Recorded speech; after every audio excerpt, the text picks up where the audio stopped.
লিল্লাহে তাকবীর, লিল্লাহে তাকবীর।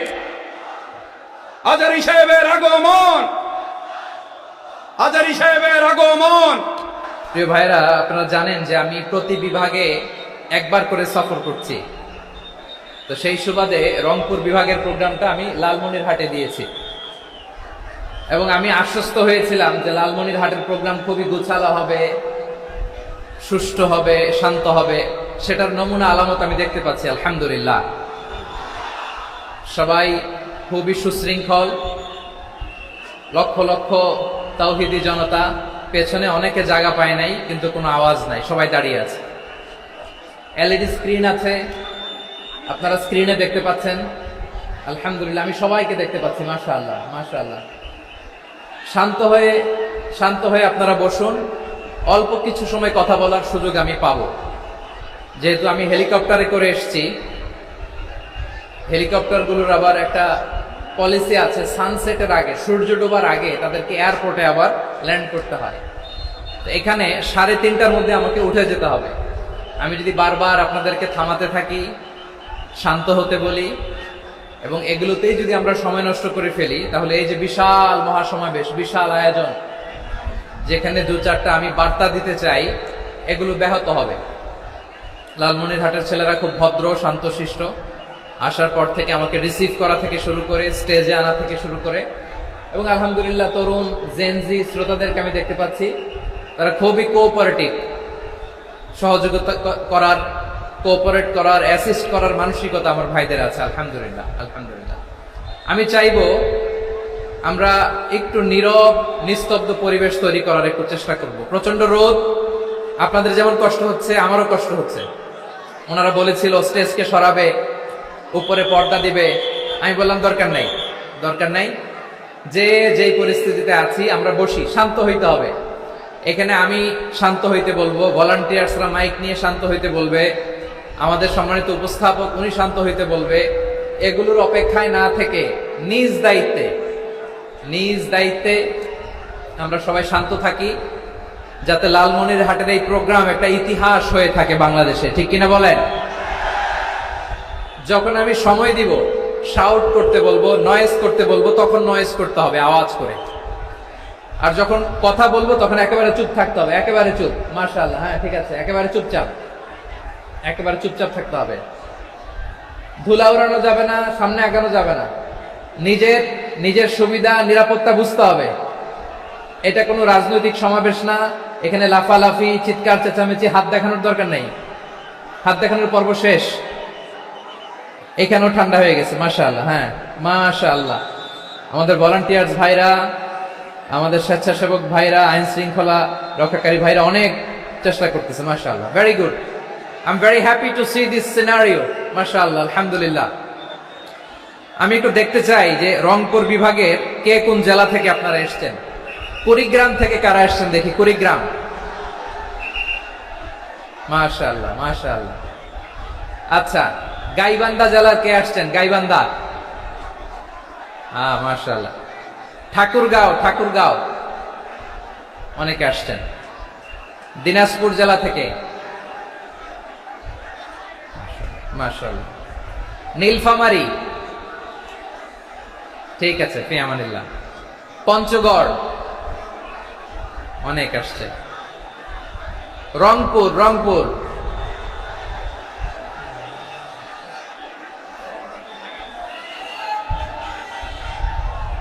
মাশাআল্লাহ মাশাআল্লাহ, ঠিক আছে। লালমনিরহাটের কারা দেখি, লালমনিরহাট,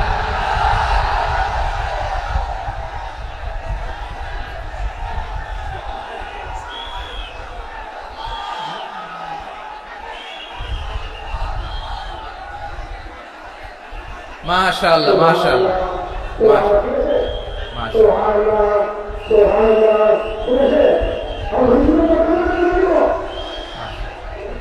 ঠিক আছে ঠিক আছে। আচ্ছা, এই রংপুর বিভাগের বাইরে থেকে অন্য জেলার কারা কারা আসছেন দেখি? তাও আছে অনেকে, মাশাআল্লাহ, ঠিক আছে ঠিক আছে। আজকে প্রোগ্রামে উপস্থিত আছেন প্রধান অতিথি হিসেবে অধ্যক্ষ আসাদুল হাবিব দুলু ভাই।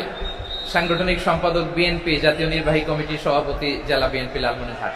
বিশেষ অতিথি হিসেবে আমাদের অনেক ভাইরা এসছেন, সবাইকে শুকরিয়া জানাই। সভাপতিত্ব করছেন জনাব আব্দুল হাকিম।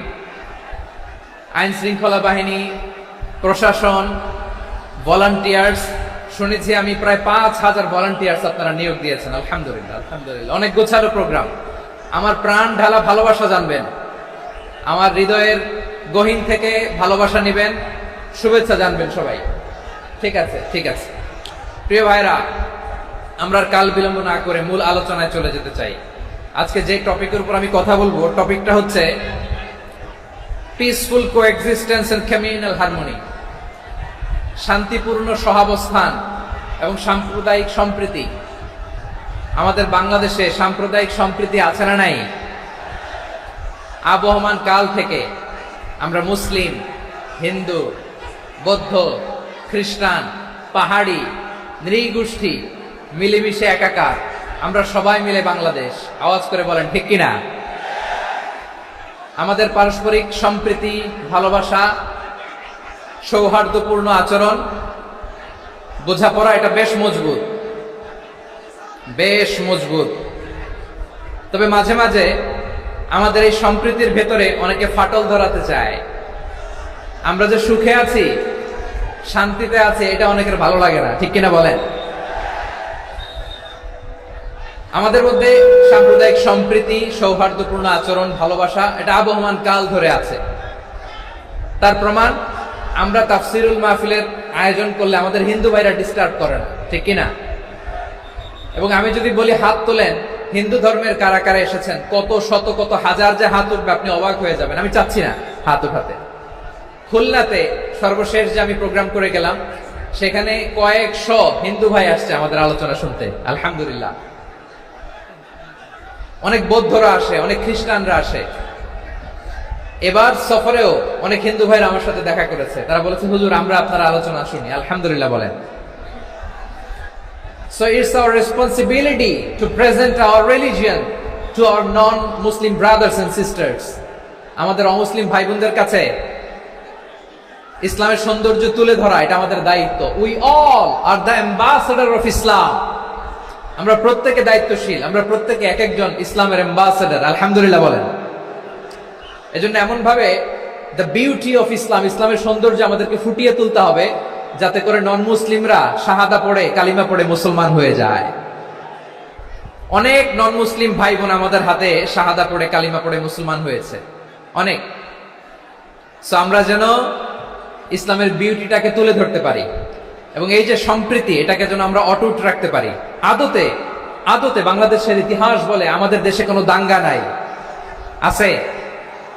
লালমনিরহাটের ভাইরা আওয়াজ করে বলেন, আমাদের দেশে হিন্দু মুসলিম দাঙ্গা আছে? আমরা ভাই ভাই, আওয়াজ করে বলুন তো, আমরা কি ভাই ভাই? কিন্তু কিছু দুষ্ট লোক আছে, তারা আমাদের সম্পর্কের মধ্যে ফাটল ধরাতে চায়, ঠিক কিনা বলেন? মাঝে মাঝে ঝগড়া লাগাতে চায়। দেখবেন পত্রপত্রিকায় দেখা যায় বিভিন্ন ধর্মীয় উপাসনালয়গুলোতে হামলা চালানো হয়। এগুলো রাজনৈতিক উদ্দেশ্য প্রণোদিত, এগুলোর সাথে ইসলামের কোনো সম্পর্ক নাই। এজন্য এই দুর্বৃত্তদের ব্যাপারে আমাদের সাবধান থাকতে হবে। আমরা সবসময় যেমনি ঐক্যবদ্ধ, ইউনাইটেড, আমরা যদি এরকম ইউনাইটেড থাকি, এই সমস্ত দুর্বৃত্তদের কালো হাত ভেঙে দিতে আমাদের 1 ঘন্টাও লাগবে না। চিল্লায় বলো ঠিক কিনা? আমরা সংঘবদ্ধ থাকবো। এই যে আমাদের পিসফুল কোএক্সিস্টেন্স, শান্তিপূর্ণ সহাবস্থান। হিন্দুরা পূজা করে, যেদিন হিন্দুদের পূজা অনুষ্ঠান, আমরা ওই দিন তাফসির মাহফিল করি না, ঠিক কিনা বলেন? যেদিন আমাদের তাফসিরুল কোরআনের প্রোগ্রাম, ওই দিন আমাদের হিন্দু ভাইরা ডিস্টার্ব করে না। সুবহানাল্লাহ। হিন্দুদের পূজা অনুষ্ঠানে মাদ্রাসার ছাত্র যে পাহারা দেয়, গোটা বিশ্বে এরকম দৃষ্টান্ত, নজির বিরল, ঠিক কিনা বলেন? আইন শৃঙ্খলা বাহিনীর পাশাপাশি মাদ্রাসার ছাত্ররা যে সেখানে পাহারা দেয়, গোটা পৃথিবীতে এই দৃষ্টান্ত আপনি পাবেন। মাদ্রাসার ছাত্ররা, তারা তো কোরআনের ধারক, তারা হাদিসের ধারক, তারা কেন মন্দির পাহারা দিবে? এই সম্প্রীতিকে ধরে রাখার জন্য, এই সৌহার্দ্যকে ধরে রাখার জন্য, আমাদের পারস্পরিক ভালোবাসাকে অটুট রাখার জন্য। আওয়াজ করে বলতে হবে ঠিক কিনা? এখন বলেন, আমাদের এই ভালোবাসা অটুট থাক, আমরা চাই কি চাই না? আমরা হিন্দু মুসলিম মিলেমিশে শান্তিপূর্ণ সহাবস্থান, সাম্প্রদায়িক সম্প্রীতি। লালমনিরহাটের ভাইয়ের আওয়াজ করে বলুন, এই সাম্প্রদায়িক সম্প্রীতি আমরা চাই কি চাই না? আল্লাহ এই দেশকে তুমি বরকতময় করো, বাংলাদেশকে তুমি শান্তিময় করো। আওয়াজ করে সবাই বলেন আমিন। এই জায়গাটাতে সামান্য একটু আওয়াজ হচ্ছিল, এটাও থেমে গেছে। আলহামদুলিল্লাহ, আলহামদুলিল্লাহ। এখন একেবারে everything is in my control. মাশাআল্লাহ। ঠিক আছে, আমি মূল আলোচনায় যাই। প্রিয় ভাইরা, আমি বলেছিলাম আমার আলোচনার বিষয় হচ্ছে শান্তিপূর্ণ সহাবস্থান, সাম্প্রদায়িক সম্প্রীতি। আমরা দেখব ইসলাম আমাদেরকে কি কি দিক নির্দেশনা দেয়। শান্ত হইতে হবে। খরগোশের কানের মতো কান দুটো আমার দিকে করে রাখেন। আমি এখনো উঠে যাব, হাত নাড়ায় লাভ নাই, আমি উঠে যাব। তাকায় থাকো আর কান খাড়া, আওয়াজ হবে না। হ্যাঁ, মাশাআল্লাহ, মাশাআল্লাহ। ঠিক আছে, আমরা দেখবো যে রাসূল সাল্লাল্লাহু আলাইহি ওয়াসাল্লাম এই পিসফুল কোএক্সিস্টেন্সের জন্য আমাদের কি শিখিয়েছেন, কি কি গাইডলাইন দিয়েছেন। আমরা 1, 2, 3, 4 করে এগুলো আপনাদের সাথে শেয়ার করব। আমি আপনাদের খেদমতে সূরাতুল আনআমের 108 নম্বর আয়াত তেলাওয়াত করেছি।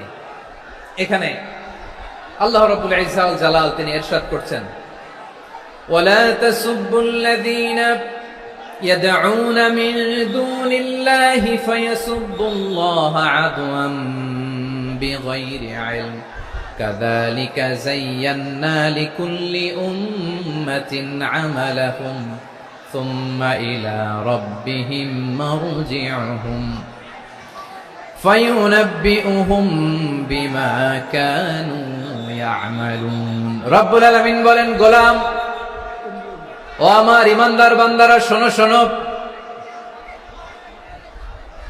ও আমার বিশ্বাসী বান্দারা, শোনো শোনো। লা তাসুবুল্লাযীনা ইয়াদউনা মিন দুনিল্লাহ ফায়াসুবুল্লাহা আদওয়ান বিগাইরি ইলম। ও আমার বিশ্বাসী বান্দারা, যারা আল্লাহকে ব্যতি রেখে, আল্লাহকে বাদ দিয়ে অন্য উপাস্যকে ডাকে, দেবীর পূজা করে, দেবতাদের পূজা করে, তোমরা খবরদার তাদের গালি দিও না। আওয়াজ করে বলেন, কি দিও না? আল্লাহ বলেন, ও বিশ্বাসীরা শোনো, যারা আল্লাহকে বেছে রেখে দেব দেবীর পূজা করে, অন্য উপাস্যের পূজা করে, তাদেরকে ডাকে, ওই দেবতাদেরকে তোমরা গালি দিও না। যদি ওই দেবতাদেরকে গালি দাও, তাহলে ভুলবশত, শত্রুতাবশত তারা তোমাদের রব আল্লাহকে গালি দেবে। ঠিক কিনা? তোমরা যদি তাদের দেবতাদের গালি দাও, ওরা রেগে তোমার আল্লাহরে গালি দিবে, তাহলে আল্লাহরে গালি খাওয়ানোর কারণ হয়ে গেলাম আমি। ঠিক কিনা বলেন? রব্বুল আলামিন বলেন, খবরদার বিশ্বাসীরা, আল্লাহ ছাড়া যারা অন্যান্য উপাস্যদেরকে ডাকে, দেবতাদেরকে ডাকে, তাদেরকে তোমরা গালি দিও না। ওই সমস্ত দেবতাদেরকে যদি তোমরা গালি দাও, তাহলে তারা আল্লাহকে গালি দিবে। ঠিক কিনা বলে? আমরা দেবতাদের গালি দিলে ওরা আল্লাহকে গালি দিবে। রব্বুল আলামিন বলেন, খবরদার দেবতাদেরকে গালি দিও না, তাহলে ওরা তোমার রব আল্লাহরে গালি দেবে। প্রতিটি জাতির জন্য তাদের কাজকে আমি আল্লাহ সুশোভিত করে রেখেছি। তারা সবাই একদিন আমার কাছেই ফিরে আসবে। এরপর আমি রব্বুল আলামিন তাদের আমলনামা তাদেরকে জানিয়ে দেব। সুবহানাল্লাহ পড়ে। প্রিয় ভাইরা, আল্লাহ তাআলা বলেছেন, খবরদার গালি দিও না। আদেশটা কার? আওয়াজ করে বলেন তো। হিন্দুদের দেবতা দেবদেবীদেরকে গালি দেওয়া যাবে না। আওয়াজ করে বলুন প্রিয় ভাইরা, এই আদেশটা কার? এই আপনাদের গলার আওয়াজ। অন্য ধর্মের দেবতাদেরকে যে গালি দেওয়া যাবে না, এই আদেশটা কার? আরো জোরে বলুন, কার? গালি দিবেন কোন দেবতাকে? দিবেন? যদি দেন, তাহলে ওরা আল্লাহরে গালি দিবে। তাহলে আল্লাহরে গালি খাওয়াইলো কে? আপনি। ঠিক কিনা বলেন? আমি আল্লাহকে গালি খাওয়ানোর কারণ হলাম। কারণ আমি যদি গালি না দিতাম, ওরা আমার রবকে গালি দিত না। আওয়াজ করে বলেন ঠিক কিনা? তাহলে প্রিয় ভাইয়েরা, ইসলাম আমাদেরকে শিখায়, সূরাতুল আনআমের 108 নম্বর আয়াত থেকে আমরা বুঝলাম, কোন ধর্মকে ছোট করা যাবে না। অন্য ধর্মকে ছোট করা মানে ইসলামকে ছোট করা। অন্য ধর্মের দেবতাকে গালি দেওয়া মানে আল্লাহকে গালি খাওয়ানো। আওয়াজ করে বলেন ঠিক কিনা? খবরদার, এটা করা যাবে না। আর অন্য ধর্মের দেবতাকে যদি আপনি গালি দেন, ওরা ইসলাম থেকে দূরে সরে যাবে। যাও ইসলামের প্রতি আকৃষ্ট হয়েছিল আর কোনোদিন ইসলামের ধারে কাছে আসবে না। আওয়াজ করে বলেন ঠিক কিনা? এজন্য কখনো কোনোদিন অন্য ধর্মের দেবতাদেরকে গালি দেওয়া যাবে না। অন্য ধর্মের কোন দেবতাদেরকে আমরা গালি দিব না, গালি দিব না, বরং ইসলামের beauty, the beauty of Islam, ইসলামের সৌন্দর্যকে আমরা তুলে ধরব। আমরা যদি বিশ্বনবী সাল্লাল্লাহু আলাইহি ওয়াসাল্লামের জীবনের দিকে তাকাই, তাহলে আমি দেখব বিষ্ণু ইসলাম মক্কাতে কিংবা মদিনাতে অন্য ধর্মের লোকদের সাথে খুব পিসফুলি লাইফ লিড করেছেন। হোক মুশরিক, হোক খ্রিস্টান, হোক ইহুদি, বিশ্বনবী সবার সাথে মিলেমিশে ছিলেন। আলহামদুলিল্লাহ বলেন। ইসলাম হচ্ছে পিসফুল রিলিজিয়ান। অন্য ধর্মের প্রতি সহনশীলতার সবক ইসলাম আমাদেরকে দেয়। কিন্তু প্রতিটি মুসলিমের এটা মনে রাখতে হবে, আল্লাহর কাছে পছন্দনীয় গ্রহণযোগ্য ধর্ম, জীবনাদর্শ একটি, সেটা হচ্ছে ইসলাম। আওয়াজ করে বলেন সেটা কি? লালমনিরহাটের ভাইয়েরা আওয়াজ করে বলুন, আল্লাহর কাছে মনোনীত ধর্ম একটি, সেটা কি?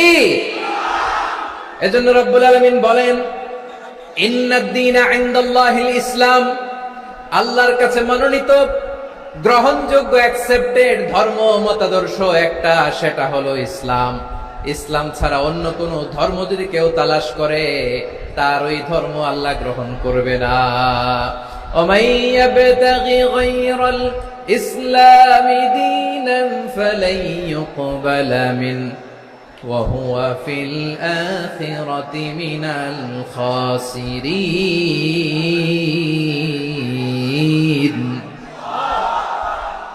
Whoever seek anything except Islam, that won't be accepted from him, and he will be loser in the day of judgment. কিয়ামতের দিন ইসলাম ছাড়া কেউ যদি অন্য কোনো ধর্ম তালাশ করেছে দুনিয়াতে, তার এই মতাদর্শ গ্রহণ করা হবে না, and he will be loser. সে হবে লুজার, ক্ষতিগ্রস্ত, হাই হাই কোম্পানির ম্যানেজার। ওর আমও শেষ, সালাও শেষ। আওয়াজ করে বলেন ঠিক কি না? এজন্য ইসলাম পেয়ে আমরা খুশি না বেজার? প্রত্যেক নামাজ শেষে আমরা আল্লাহরে বলি, আল্লাহ রাদিতু বিল্লাহি রাব্বা ওয়া বিল ইসলামি দীনা ওয়া বি মুহাম্মাদিন নাবিয়ান ওয়া রাসূলা। ও আল্লাহ, তোমারে রব হিসেবে পেয়ে আমরা খুশি। ও আল্লাহ, ইসলামকে ধর্ম হিসেবে পেয়ে আমরা খুশি। বিশ্ব নবীকে আমাদের রাসূল পেয়ে আমরা খুশি। ঠিক কিনা বলে? ইসলাম ছাড়া অন্য কোনো ধর্ম আমরা গ্রহণ করব না। ঠিক কিনা বলেন? আল্লাহর কাছে অ্যাকসেপ্টেড রিলিজিয়ান একটা, সেটা ইসলাম। তো বিশ্বনবী সাল্লাল্লাহু আলাইহি ওয়াসাল্লাম মক্কাতে কিংবা মদিনাতে খুব পিসফুলি এক্সিস্ট করেছেন, যে কোনো ধর্মের সাথে মিলেমিশে চলেছেন। তার প্রমাণ আমরা যদি রাসূল সাল্লাল্লাহু আলাইহি ওয়াসাল্লামের বায়োগ্রাফির দিকে তাকাই, তাহলে দেখব তিনি মুশরিকদের সাথে পিস ট্রিটি করেছেন, শান্তি চুক্তি, পিস ট্রিটি, পিস এগ্রিমেন্ট। আপনারা হুদাইবিয়ার সন্ধির নাম শুনেছেন? আমার লালমনিরহাটের কলিজার টুকরা ভাইরা, হুদাইবিয়ার সন্ধির নাম আপনারা শোনেন নাই? 6ষ্ঠ হিজরিতে বিষ্ণু ইসলাম মুশরিকদের সাথে এই ট্রিটি করেছেন, চুক্তি। কাদের সাথে? মুশরিকদের সাথে। আমরা তো মুসলমান বসতে পারি না। আমরা দুই মুসলিম ভাই একসাথে বসে চা খেতে পারি না, গল্প করতে পারি না। বিষ্ণু ইসলাম মুশরিকদের সাথে ট্রিটি করেছেন, হুদাইবিয়ার সন্ধি। এই সন্ধির আগে মক্কা থেকে কেউ মদিনায় যেতে পারে না, মদিনা থেকে কেউ মক্কায় যেতে পারে না। কিন্তু এই সন্ধির পরে ট্রাফিক স্বাভাবিক হয়ে গেল। মক্কার লোকেরা মদিনায় আসতে পারে, মদিনার লোকেরা মক্কায় আসতে পারে। এটাকে বলে সুলহে হুদাইবিয়া, the peace agreement of Hudaybiyyah, শান্তি চুক্তি। আমরা পৃথিবীতে এখন অনেক শান্তি চুক্তির নাম শুনি, এগুলো সব the piece treaty of Hudaibiya থেকে কপি করা। আল্লাহু আকবার। তাহলে বিশ্বনবী সাল্লাল্লাহু আলাইহি সাল্লাম তিনি যে শান্তিপূর্ণ সহাবস্থানে বিশ্বাসী ছিলেন, মুসলমানেরা যে অন্য ধর্মের প্রতি সহনশীল, তার প্রমাণ হচ্ছে এই পিস ট্রিটি। শুধু তাই নয়, মাইকের সাউন্ডটা একটু বাড়াই দিতে হবে, খুব দুর্বল, একটু মজবুত করতে হবে, আর একটু ক্লিন করতে হবে, আর সবগুলা জায়গায় সাউন্ড যাচ্ছে কিনা একটু ক্রস চেক করতে হবে। হ্যাঁ, পাবেন দিচ্ছে mike operator, he is trying his level best, দিচ্ছে। মাইক অপারেটর যিনি আছেন, প্রতিটি জায়গায় প্রতিটি সাউন্ড বক্সে যেন আওয়াজ পাওয়া যায়, একটু ক্রস চেক করেন, সাউন্ডটাকে একটু স্ট্রং করে দেন। হ্যাঁ, ঠিক আছে, মাশাআল্লাহ। এদিকে তাকান, এদিকে। মক্কার পার্ট গেল, পিস এগ্রিমেন্ট করলেন, শান্তি চুক্তি। বিষ্ণু ইসলাম মদিনায় যে কি করলেন? মদিনায় যে বিষ্ণু ইসলাম মদিনা চার্টার করলেন, মদিনা সনদ, সাহিফাতুল মদিনা, এটার বলে মদিনা চার্টার। যে ওয়েস্টে, ইউরোপে, আমেরিকাতে তারা অনেক চার্টার করে, সব চার্টার মদিনা চার্টার থেকে কপি করা। আওয়াজ করে পড়েন সুবহানাল্লাহ। বিষ্ণু ইসলাম মদিনায় গেলেন, মদিনাতে মুসলিম, মুশরিক, ইহুদি, এই তিন ধর্মের লোক মিলে সব স্টেক হোল্ডার যারা আছে সবাইকে নিয়ে বিষ্ণু ইসলাম মদিনা চার্টার করলেন, মদিনা সনদ। পড়েন সুবহানাল্লাহ। শুধু তাই নয়, মক্কাতে বিশ্বনবী পিস এগ্রিমেন্ট করলেন, শান্তি চুক্তি মুশরিকদের সাথে। মদিনাতে যে বিশ্বনবী মদিনা চার্টার করলেন, মদিনা সনদ করলেন ইহুদিদের সাথে। আবার মদিনাতে বিশ্বনবী ইহুদিদের সাথে পিস ডায়ালগ করলেন, ইন্টারফেথ ডায়ালগ করলেন, আন্তধর্মীয় সংলাপ করলেন। যেই সংলাপের মূল ভিত্তি ছিল তাওহীদ। মূল ভিত্তি ছিল কি? তাওহীদ। বিশ্বনবী ইহুদিদেরকে ডাকলেন, আহ্বান করলেন, قل يا أهل الكتاب تعالوا إلى كلمة سواء بيننا وبينكم ألا نعبد إلا الله ولا نشرك به شيئا ولا يتخذ بعضنا بعضا أربابا من دون الله فإن تولوا فقولوا اشهدوا بأننا مسلمون। সুবহানাল্লাহ পড়েন। বিশ্বনবী মদিনার ইহুদিদের ডেকে বললেন, ও ইহুদিরা, শোনো শোনো, আসো এমন একটা আদর্শের প্রশ্নে আমরা একত্রিত হই, যে আদর্শের প্রচার তোমাদের নবীরাও করেছে, আমিও করি, যে আদর্শের কথা তোমাদের পবিত্র ধর্মগ্রন্থগুলোতে আছে, আমার কোরআনেও আছে। সেটা হলো তাওহীদ। আমরা এক আল্লাহ ছাড়া কারো ইবাদত করব না, আল্লাহর সাথে কাউরে শরীক করব না, আল্লাহ ছাড়া কাউরে রব মানব না। পড়েন সুবহানাল্লাহ। তাহলে আমার প্রিয় লালমনিরহাটের ভাইরা, মদিনাতে যে তিনি মদিনা চার্টার করলেন, মদিনা সনদ, পিস ডায়ালগ করলেন, শান্তির সংলাপ, ইন্টারফেথ ডায়ালগ করলেন, আন্তধর্মীয় সংলাপ, যার ভিত্তি ছিল তাওহীদ। সুবহানাল্লাহ পড়েন। তাহলে অন্য ধর্মের প্রতি সব সময় ইসলাম সহনশীল, টলারেন্স। যদি আপনি দেখতে চান ইসলামের নবী বিশ্ব নবীর দিকে তাকান, ঠিক কিনা বলেন? আমরা তো সংখ্যালঘুদের রাইটস প্রোটেক্ট করার জন্য কত আইন বানাই, কত বৈঠক করি, কত সংবাদ সম্মেলন করি। বিষ্ণু সাল্লাল্লাহু আলাইহি ওয়াসাল্লাম সংখ্যালঘুদের রাইটস এর ব্যাপারে, অধিকারের ব্যাপারে যে কথা বলেছেন, শুনলে আপনি অবাক হয়ে যাবেন। বিশ্বনবী বলেন, আলা মান যালামা মুআহাদান আও ইনতাকাসাহু আও কাল্লাফাহু ফাওকা তাআতিহি আও কাল্লাফাহু ফাওকা তাকাতিহি আও আখাযা মিনহু শাইআন বিগাইরি তিবি নাফসিন ওয়া আনা হাজিজুহু ইয়াউমাল কিয়ামা। খবরদার, জেনে রাখো, কেউ যদি কোনো সংখ্যালঘুর উপরে অত্যাচার করে, কোন সংখ্যালঘুর প্রাপ্য থেকে যদি কেউ কাউকে ঠকায়, সংখ্যালঘুর উপর যদি কেউ কষ্ট দেয়, কোন সংখ্যালঘুর সম্পদ যদি কেউ জোর করে কেড়ে নেয়, আমি কিয়ামতের দিন বিশ্বনবী ওই সংখ্যালঘুর পক্ষে আর ওই মুসলমানদের বিপক্ষে বাদী হয়ে দাঁড়াবো। সুবহানাল্লাহ বলতে পারলেন না? আল্লাহু আকবার। আপনি নামাজি, আপনি মুসল্লি, আপনি হাজী সাহেব, তাহাজ্জুদ পড়তে পড়তে কপালে দাগ ফেলে দিছেন, আপনার প্রতিবেশী হিন্দু, ভাবছেন আমার তো পাওয়ার আছে, ওর জমিটা দখল করি। বিশ্বনবী বলেন, কিয়ামতের দিন ওই হিন্দুর পক্ষে তোর বিরুদ্ধে আমি বাদী হয়ে দাঁড়াবো। পৃথিবীর কোন ধর্মে এরকম স্টেটমেন্ট পাবেন? পাবেন? আপনি ভাবছেন আপনি নামাজ পড়লে, হাজী সাহেব কপালে দাগ ফেলাই দিলে আপনি সেলসেলায় জান্নাতে চলে যাবেন না? খবরদার। বিশ্বনবী বলেন, কোন সংখ্যালঘুর উপর যদি কেউ আক্রমণ করে, তার প্রাপ্য তাকে না দিয়ে যদি তাকে ঠকায়, তার উপর জুলুম করে, তার সম্পদ যদি কেড়ে নেয়, আমি নবী, তুমি মুসলিম হইতে পারো, মুসল্লি হইতে পারো, তার পক্ষে তোমার বিপক্ষে আল্লাহর দরবারে বাদী হয়ে দাঁড়াবো। আচ্ছা লালমনিরহাটের ভাইরা, কথা বুঝতে পারলে আওয়াজ করে উত্তর দেন। বিশ্বনবী যদি কারো বিপক্ষে দাঁড়ায় কিয়ামতের দিন, আই রিপিট, আমি আবারও বলছি, বিশ্বনবী যদি কিয়ামতের দিন কারো বিপক্ষে দাঁড়ায়, ও তো সেলসেলায় জান্নাতি, তাই না? জান্নাতি না? যে নবীর সুপারিশ ছাড়া জান্নাতের গেটও দেখা যাবে না, ওই নবী যদি বলে তোর বিপক্ষে আমি বাদী হয়ে দাঁড়াবো, ওই জান্নাতে আর ঢোকার কোনো সুযোগ আমাদের থাকবে? এখানেই শেষ না আমার প্রিয় লালমনিরহাটের ভাইয়েরা, এখানেই শেষ নয়। বিশ্বনবী বলেন মান কাতালা মুআহাদান, বুখারীর বর্ণনা, মান কাতালা মুআহাদান লাম ইয়ারাহ রাইহাতাল জান্নাহ। কেউ যদি, কোন মুসলিম যদি অন্যায়ভাবে কোন সংখ্যালঘুকে হত্যা করে, কোন হিন্দুকে হত্যা করে, কোন বৌদ্ধরে হত্যা করে, অন্যায়ভাবে কোন মুসলিম যদি কোন সংখ্যালঘুরে হত্যা করে, জান্নাতে যাওয়া তো দূরের কথা, ওই মুসলিম জান্নাতের ঘ্রাণও পাবে না। সহিহ বুখারীর বর্ণনা, মান কাতালা মুআহাদান লাম ইয়ারাহ রাইহাতাল জান্নাহ ওয়া ইন্না রিহাহা লা ইউজাদু মিন মাসিরাতি 40 আমা। যে জান্নাতের ঘ্রাণ 40 বছর দূরের রাস্তা থেকেই পাওয়া যায়। সুবহানাল্লাহ পড়েন।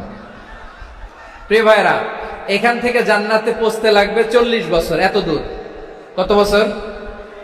সবাই বলেন কত বছর? এখান থেকে জান্নাতে পৌঁছতে লাগবে 40 বছর। এত দূরে থাকতেই জান্নাতের ঘ্রাণ আপনার নাকে এসে ধাক্কা মারবে।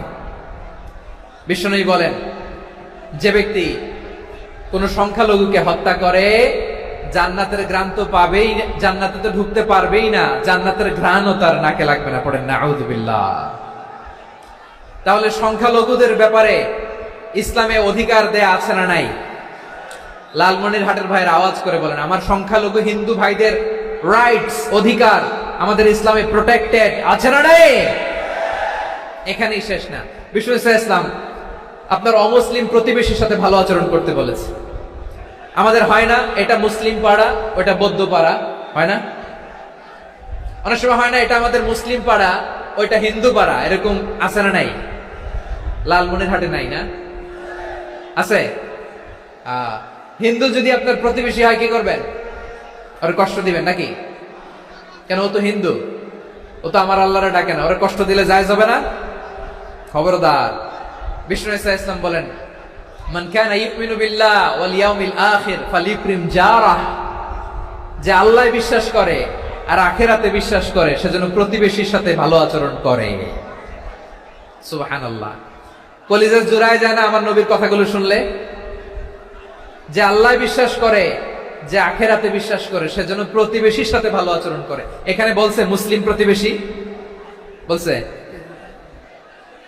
নামাজি প্রতিবেশী বলছে, আল্লাহওয়ালা প্রতিবেশী বলছে না। প্রতিবেশী আস্তিক হোক নাস্তিক হোক, প্রতিবেশী মুমিন হোক মুশরিক হোক, প্রতিবেশী হইলেই তার সাথে ভালো আচরণের দরকার আছে না নাই? আমার প্রিয় লালমনিরহাটের ভাইয়েরা, বিষ্ণু ইসলাম ওনার ইহুদি প্রতিবেশীদের দেখাশোনা করতেন। আওয়াজ না শোনা যাক, আমারও তো দেখা যায়, আমারও তো দেখা যায়। তাকায় থাকেন, তাকায় থাকলে সওয়াব হবে। কোরআনের কথা যেখান থেকে হয়, এদিকে তাকায় থাকলেই বরকত। তাকায় থাকেন। জি জি, মাইক, আমি তার মাইক ঠিক করতে আসি না এদিকে, এই মাইক ঠিক করব, ওই মাইক ঠিক করব, ওদিকে পাইলট বলবে হুজুর চলে আসেন। জি বসুন, বসুন, মাশাআল্লাহ। হ্যাঁ, খুব শান্ত, ঠিক আছে। পুলিশ ভাইরা না খেয়ে দিনরাত আপনারা যাতে সুশৃঙ্খল একটা প্রোগ্রাম উপহার পান, এটাই চেষ্টা করতেছে। আপনাদেরকে কষ্ট দিতে আসে নাই, একটু একটু সহযোগিতা করেন। জি মাশাআল্লাহ। হ্যাঁ, ঠিক আছে। আমার প্রিয় ভাইরা, প্রতিবেশী আস্তিক হোক নাস্তিক হোক, মুসলিম হোক হিন্দু হোক, তার সাথে ভালো আচরণ করতে হবে।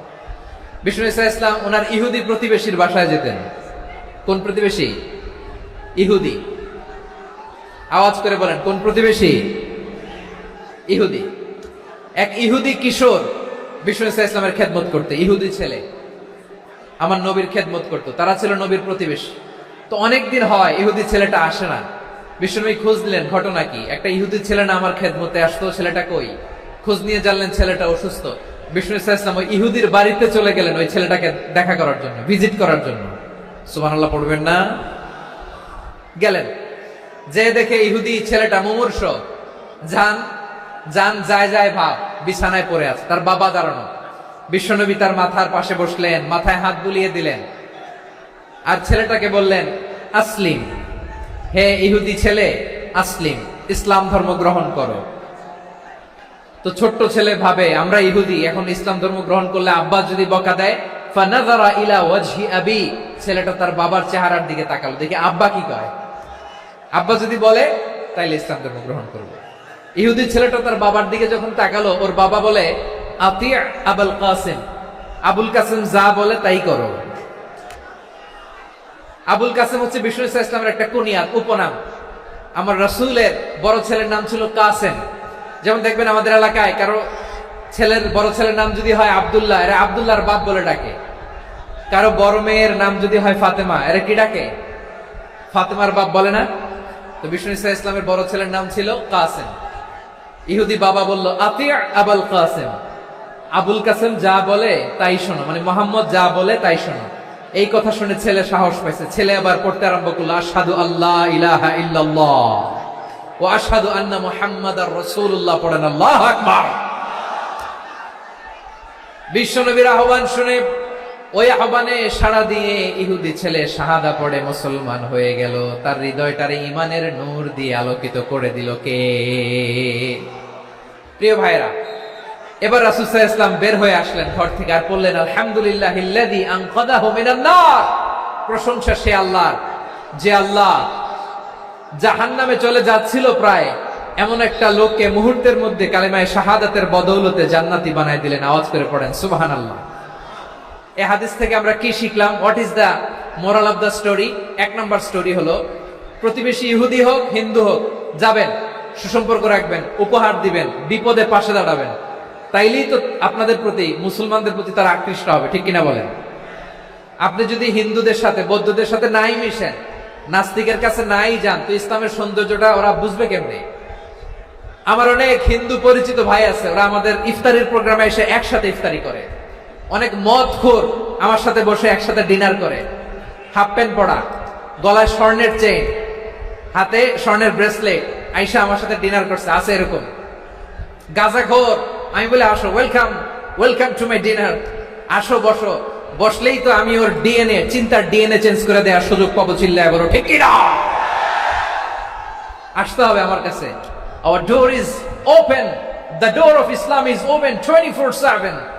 সব সময় আমাদের ইসলামের দরজা আমার অমুসলিম ভাইদের জন্য খোলা আছে না নেই? এই হাদিস থেকে দুইটা শিক্ষা। এক নম্বর শিক্ষা, প্রতিবেশী মুসলিম হোক অমুসলিম হোক, যান, অসুস্থ হইলে একটু আপেল নিয়ে যান, আঙ্গুর নিয়ে যান, কমলা নিয়ে যান, তাদের সাথে ভালো আচরণ করেন। ইসলামের বিউটি দেখে, সৌন্দর্য দেখে অবাক হবে, নসিব ভালো হলে কোনোদিন কালিমা পড়ে মুসলমান হয়ে যাবে, ঠিক কিনা বলেন? তাহলে অমুসলিমের সাথে ভালো সম্পর্ক। বিশ্বনবী ইহুদির বাড়িতে গেলেন, ইহুদির বাড়ি, আর আমার মুসলমান ভাই আমার কাফের বলে, এরকম আছে না নাই? মুসলিম মুসলিমরা দেখতে পারে না, সহ্য করতে পারে। বিশ্বনবী সাল্লাল্লাহু আলাইহি ওয়াসাল্লাম ইহুদির বাড়িতে গেলেন, এটা একটা শিক্ষা। আরেকটা শিক্ষা হলো, ভাইরা ধাক্কা মারে এসে সামনে এসে কি লাভ? প্রোগ্রাম তো শেষ হচ্ছে, এখনই শেষ হচ্ছে। তো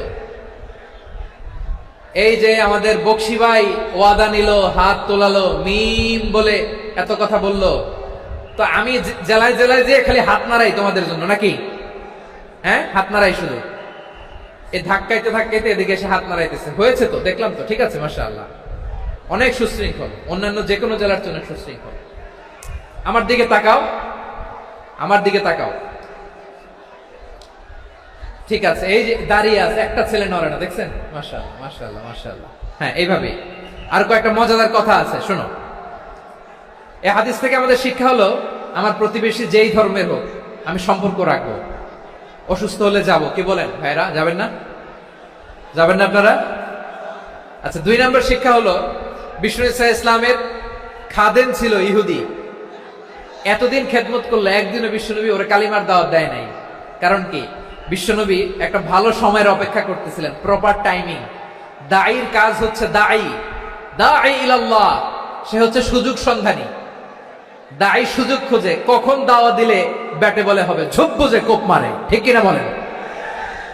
বিষ্ণু ইসলাম ভালো সময়ের অপেক্ষা করতেছিলেন, দেখি ভালো সময় আসুক আসুক আসুক আসুক। আস্তে আস্তে এমন সময় আসছে, ছেলে এবার মুমূর্ষ। অসুস্থ ব্যক্তির হৃদয় অত্যন্ত নরম থাকে, হসপিটালে যখন কেউ যায় তার হৃদয়টা বড্ড নরম থাকে, মৃত্যুর ভয়ে তার অন্তরটা নরম থাকে, ঠিক কিনা বলেন? এই প্রপার টাইমিং এর অপেক্ষা করতেছিলেন। যখনই টাইমিং পেয়েছেন দাওয়াত দিলেন, পড়ো লা ইলাহা ইল্লাল্লাহ, সুবহানাল্লাহ পড়েন সবাই। তাহলে ইসলাম অমুসলিম প্রতিবেশীর সাথে ভালো আচরণ করতে বলে। ইসলাম অমুসলিম মাতা পিতার সাথেও ভালো আচরণ করতে বলে। মাতা পিতা যদি অমুসলিম হয় তারা ফেলে দিতে পারবেন? পারবেন? আমার লালমনিরহাটের ভাইরা, অনেক হিন্দু ছেলে আমাদের হাতে শাহাদা পড়ে মুসলিম হয়, কিন্তু ওর মা মুসলমান হয় নাই, বাবাও হয় নাই, এরকম আছে না নাই? তো ও হয়েছে মুসলিম, মা বাপ হিন্দু, এখন মা বাপ কি বাদ? হ্যাঁ, মা বাপ বাদ দেয়া যাবে? যেই মা আপনার 9 মাস 8 মাস পেটে ধারণ করলো, আপনার মায়ের নার ছেঁড়া ধন, আপনি ওই মারে বাদ দিতে পারবেন? যে মায়ের বুকের তাজা দুধ খেয়ে আপনি আজকে বাড়ন্ত তাজা তরতাজা, ওই মারে বাদ দেয়া যাবে? মায়ের এক ধারে দুধের দাম, কাটিয়া গায়ের চাম, পাপুষ বানাইলে ঋণের শোধ হবে না, এমন দরদি ভাবে কেউ হবে না আমার মাহা গো। মায়ের এক ধারে দুধের দাম, কাটিয়া গায়ের চাম, পাপুষ বানাইলে ঋণের শোধ হবে না, এমন দরদি ভাবে কেউ হবে না আমার মাহা গো। ঠিক কিনা? মাকে তো বাদ দেয়া যায় না। وَقَضَى رَبُّكَ أَلَّا تَعْبُدُوا إِلَّا إِيَّاهُ وَبِالْوَالِدَيْنِ إِحْسَانًا। আল্লাহ বলে অবধারিত দুইটা ভার্ডিক্ট তোমাদের জন্য, এক আল্লাহর ইবাদত করবা আর মা বাবার প্রতি ইহসান করবা। আদেশটা কার? মা বাবার প্রতি ইহসান করতে হবে। আমার মা হিন্দু হোক ভালো আচরণ করতে হবে, বৌদ্ধ হোক ভালো আচরণ করতে হবে। আমার যে সমস্ত হিন্দু ভাইয়েরা মুসলিম হয়েছ, তোমাদের মা বাবা এখনো মুসলমান হয় নাই, তাদের সাথে ভালো আচরণ করতে হবে। আপনাদের খেদমত নিজে করতে হবে অথবা খেদমতের ব্যবস্থা করাই দিতে হবে। মান্থলি যে খরচ লাগে এটা দিতে হবে। আরে তুমি এখন মুসলিম, তোমার মা বাবা হিন্দু, এখনই তো সুযোগ ইসলামের সৌন্দর্য দেখানো। এখন মা বাবা যদি দেখে আরে এটা হিন্দু থাকতে তো বদমাইশ ছিল, বেয়াদব ছিল, কি এমন ধর্ম সে গ্রহণ করলো যেটা গ্রহণের সাথে সাথে সে পাল্টে গেল? কি এমন ধর্ম সে গ্রহণ করেছে যেটা তার জীবনকে আলোকিত করে দিয়েছে? নসিব ভালো হইলে তারাও কালিমা পড়ে মুসলমান হয়ে যাবে। বিশ্ব ইসলামের স্ত্রীর নাম ছিল আয়েশা রাদিয়াল্লাহু তাআলা আনহা, আবু বকর রাদিয়াল্লাহু তাআলা আনহুর মেয়ে। আবু বকর রাদিয়াল্লাহু তাআলা আনহুর আরেক মেয়ের নাম হচ্ছে আসমা। কি নাম? দুজনই আবু বকর রাদিয়াল্লাহু তাআলা আনহুর মেয়ে, আসমা আর আয়েশা। নাম দুইটা কেমন লাগে? আসমা নামটা কেমন লাগে? আয়েশা নামটা কেমন লাগে? সবার ভালো লাগে নাই? নাম দুটো আপনাদের ভালো লাগে? লালমনিরহাটে অনাগত যদি কন্যা সন্তান হয়, যদি মনে চায় আসমা রেখে দিতে পারবেন, যদি মনে চায় আয়েশা রেখে দিয়েন। দেশে বিদেশে এয়ারপোর্টে রাস্তা ঘাটে শুধু বলে হুজুর একটা নাম দেন, আমার ছেলের একটা নাম দেন, মেয়ের একটা নাম দেন। তো আমার মনে আছে যশোরের আবদিনের মাহফিলে আমি একটা দুইটা নাম দিয়েছিলাম। আজকে লালমনিরহাটের এই প্রোগ্রামে কন্যা সন্তান যদি হয় দুটা নাম দিলাম, আসমা কিংবা আয়েশা। ইনশাআল্লাহ পড়েন। দুজন বোন, এক মায়ের নাম, বাবা এক মা দুইজন। আয়েশা রাদিয়াল্লাহু তাআলা আনহার মায়ের নাম উম্মে রুমান, আর আসমা রাদিয়াল্লাহু তাআলা আনহার মায়ের নাম কুতাইলা বিনতে আব্দুল উজ্জা। আবু বকর রাদিয়াল্লাহু তাআলা আনহু 4টা বিয়ে করেছিলেন। তো একই ঘটনা ঘটেছে এই ফ্যামিলিতে। আসমা ইসলাম ধর্ম গ্রহণ করে মুসলিমা, কিন্তু তার মা কুতাইলা মুশরিকা। আই রিপিট, বোঝার জন্য আমি আবারও বলি, আসমা রাদিয়াল্লাহু তাআলা আনহা মুসলিমা, আর আসমার মা কুতাইলা, আওয়াজ করে বুঝে থাকলে বলেন, আসমার মা মুশরিকা। তার মানে মেয়ে মুসলিম, মা অমুসলিম। ভেজাল আছে না নাই? কিন্তু কুতাইলা আর ধৈর্য ধারণ করতে পারে না। নার ছেঁড়া ধন, কলিজার টুকরা ধন, কলিজার টুকরা সন্তান আসমারে দেখতে বড্ড মন চায়। সাইয়েদনা আসমা রাদিয়াল্লাহু তাআলা আনহা মক্কা থেকে হিজরত করে মদিনায় চলে গেলেন। হুদাইবিয়ার পর যখন মক্কা মদিনা ট্রাফিক স্বাভাবিক হলো, মক্কার লোক মদিনায় যায়, মদিনার লোক মক্কায় আসে কোচাইলা কলিজার টুকরা সন্তান আসমারে দেখার জন্য কিছু উপহার নিয়ে বিশাল মরু পথ পাড়ি দিয়ে মক্কা থেকে মদিনায় যায়। সুবহানাল্লাহ বলেন। এখন মা আসছে মেয়ের সাথে দেখা করতে, মেয়ে তো আর দেখা দেয় না। মেয়ে ভাবছে আমার মা তো মুশরিকা, অপবিত্রা, তার সাথে কি দেখা দেয়া যাবে? বিশ্বনবীর দরবারে চলে গেলেন। সুবহানাল্লাহ বলেন। কি সৌভাগ্যবান ছিল তারা, মাসলা জানার দরকার হলেই নবীর দরবারে চলে যেত। ঘরে বউয়ের সাথে ঝগড়া হলে নবীর দরবারে চলে যেত। অনেক সাহাবী বলে আমার পেটে ক্ষুধা লাগলেও আমি নবীর কাছে চলে যেতাম, কারণ নবীর চেহারার দিকে তাকালেই আমার পেটের ক্ষুধা মিটে যেত। সাইয়েদানা আসমা রাদিয়াল্লাহু তাআলা আনহা বিশ্বনবীর কাছে চলে গেলেন, যে বললেন ইয়া রাসূলুল্লাহ ইয়া হাবিবাল্লাহ ইন্না উম্মি কাদিমাতুন ইলাইয়া ওয়া হিয়া রাগিবা। আমার মা মক্কা থেকে অনেক দূর মরুর পথ পাড়ি দিয়ে উপহার সামগ্রী নিয়ে মদিনায় আমার সাথে দেখা করতে এসেছে গো নবী। আমার জানতে বড্ড ইচ্ছে হয় আমি আমার মুশরিকা মায়ের সাথে একটু দেখা করতে পারবো কিনা।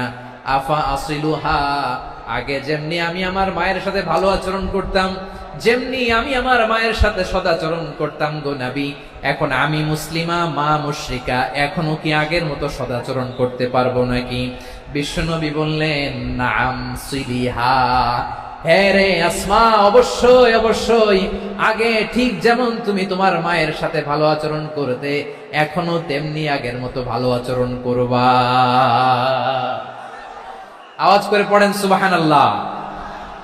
কি ইসলাম আমরা পেয়েছি, কত ব্রড মাইন্ডেড আমাদের ইসলাম, কত ওপেন মাইন্ডেড ইসলাম, কত ওপেন আপ করতে পারে, চিন্তা করতে পারেন। বিষ্ণু বললেন হ্যাঁ অবশ্যই, নাম সুলিহা, আগে যেমনি ভালো আচরণ করছো আসমা এখন ওইরকমই করো, পারলে আরো বাড়াই করো। সুবহানাল্লাহ বলেন। তাহলে আমার যে হিন্দু ভাইরা হিন্দু বোনেরা ইমানের বদৌলতে দৌলতে আপনি ধন্য হয়েছেন, আপনার আম্মা আব্বা এখনো মুসলমান হয় নাই, তাদের জন্য দোয়া করেন, তাদের জন্য দোয়া করেন, আল্লাহ যেন তাদেরকেও ইমানের দৌলত দান করে। আমরা সবাই পড়ি আমিন, আরো জোরে পড়েন আমিন। এখন বলেন ইসলাম কি ন্যারো মাইন্ডেড রিলিজিয়ান না ব্রড মাইন্ডেড? লালমনিরহাটের যুবক ভাইরা আওয়াজ করো, ইসলাম কি ন্যারো মাইন্ডেড না ব্রড মাইন্ডেড? কতটা ব্রড মাইন্ডেড দেখেন। বিশ্বনবী সাল্লাল্লাহু আলাইহি সাল্লাম অমুসলিমরা যদি নবীকে উপহার দিত, ওই উপহারও বিশ্বনবী গ্রহণ করতেন। সুবহানাল্লাহ পড়েন। আপনার অমুসলিম বন্ধু যদি উপহার দেয় সেটাও আপনি নিতে পারবেন, যেটা নেওয়া জায়েজ। কিন্তু আপনার বন্ধু যদি আপনার মদের বোতল দেয়, নিতে পারবেন? হ্যাঁ, মদের বোতল দিলে পারবেন না। আপনার বন্ধু যদি আপনার পর্ক দেয়, পর্ক শুকরের গোশত মিশ্রিত কোনো খাবার, ওটা নিতে পারবেন না। হালাল যে কোনো জিনিস নিতে পারবেন। বিশ্বনবী সাল্লাল্লাহু আলাইহি ওয়াসাল্লাম অমুসলিমদের দেয়া হাদিয়া গ্রহণ করতেন। কেমন নবী ছিলেন, আমার নবীরে চিনে নেন, আমার নবীর অ্যাটিটিউড জেনে নেন। বিশ্বনবী সাল্লাল্লাহু আলাইহি ওয়াসাল্লাম যখন কোন জনপদে যেতেন 3টা অপশন নিয়ে যেতেন। প্রিয় ভাইয়ের আওয়াজ করে বলতে হবে, কোন জনপদে গেলে আমার নবীর অপশন থাকতো কয়টা? আমার মতো 3 আঙ্গুল উঁচু করে দেখান আর বলুন, আমার নবী কোন জনপদে গেলে কয়টা অপশন নিয়ে যেতেন? 1 নাম্বার অপশন আসলিম তাসলাম। নতুন এলাকায় গেলে বলতেন আসলিম তাসলাম, ইসলাম ধর্ম গ্রহণ করো, শান্তিতে থাকবা, আমার ভাই হয়ে যাবো, আমরা ভাই ভাই, ইসলাম মানো, আমরা ভাই ভাই। অপশন নাম্বার কত? 1। যদি বলে না ইসলাম মানবো না, ওকে, অপশন নাম্বার 2, মুসলিম হওয়ার দরকার নাই, লা ইকরাহা ফিদ্দিন, ইসলামে কোনো বাড়াবাড়ি নাই। খ্রিস্টান আছো থাকো, বৌদ্ধ আছো থাকো, ইহুদি থাকতে চাও থাকো, কিন্তু আমরা যেহেতু রিজিওনাল সুপার পাওয়ার, আমাদের আন্ডারে থাকো, ট্যাক্স দিয়া থাকো, এটার বলে জিজিয়া। আলেম যারা আছেন বুঝবেন এটার আরবিতে কি বলে, জিজিয়া। You pay us the tax, we will give you the security. তোমরা ট্যাক্স দিবা, আমরা সিকিউরিটি দিব, আমাদের আওতায় থাকবা, কেউ তোমাদেরকে আক্রমণ করতে পারবে না, আমরা নিরাপত্তা দিব। সুবহানাল্লাহ বলেন। এটা অপশন নাম্বার কত? আচ্ছা বুঝে থাকলে বলেন 1 নাম্বার অপশন কি ছিল? ইসলাম। ইসলাম মানো, শান্তিতে থাকবা, ভাই ভাই, আমরা ভাই ভাই। অপশন নাম্বার 2, ট্যাক্স দাও, আমরা নিরাপত্তা দিব, মুসলিম হওয়া লাগবে না। এখন 1 নাম্বারও মানে না, 2 নাম্বারও মানে না, মুসলিম হবো না, ভালো, খ্রিস্টান থাকো, ট্যাক্স দাও, আমরা সিকিউরিটি দিব না, এটাও মানি না। বিষ্ণু বলেন তাহলে তলোয়ার আমাদের আর তোমাদের মাঝে ফয়সালা করবে, মুসলিমও হবো না, ট্যাক্স দিবা, নিরাপত্তা দিব, আমরা সুপার পাওয়ার, আমাদের আন্ডারে থাকবে, এটাও না, তাহলে তোমাদেরকে তো আমরা বিশ্বাস করতে পারি না। কখন না কখন বিশ্বাসঘাতকতা করো, কার সাথে মিলে হাত মিলাও, তলোয়ার আমাদের মাঝে ফায়সালা করবে। তখন তিনি জেহাদের সশস্ত্র সংগ্রামের ঘোষণা দিতেন। সুবহানাল্লাহ পড়েন। দেখেন, পশ্চিমারা জেহাদকে এইভাবে চিত্রায়িত করে না। ওরা জেহাদ বলতে বুঝায় তলোয়ার, হাত কাটো, গলা কাটো না। জেহাদ সশস্ত্র সংগ্রাম 3 নম্বরে। অধিকাংশ ক্ষেত্রেই বিশ্বনবীর সুন্দর আচরণ দেখে, আরে আমার নবীর যে নুরানি চেহারা, অনেকে তো কেবল সির্ফ চেহারাটা দেখেই কালিমা পড়ে মুসলমান হয়ে গিয়েছে। যারা মুসলিম হয় নাই তারা তাদের ইসলামেই বলবৎ ছিল, ট্যাক্স দিয়ে ইসলামের আন্ডারে ছিল। যারা এটাও মানে নাই ওইটাও মানে নাই, তাদের বিরুদ্ধে জেহাদ। বিষ্ণু ইসলাম 7ম হিজরিতে যখন খায়বার বিজয়ের পরে ইসলাম রিজিওনাল সুপার পাওয়ার হিসেবে আত্মপ্রকাশ করলো, বিশ্বনবী চিঠি লিখলেন অন্যান্য সুপার পাওয়ারের কাছে। রাষ্ট্রীয় চিঠি লেখে এক রাষ্ট্রপ্রধান আরেক রাষ্ট্রপ্রধানের কাছে, ঠিক কিনা বলেন? জানেন না আপনারা? এই যে 24-এর ছাত্র নাগরিক অভ্যুত্থানে,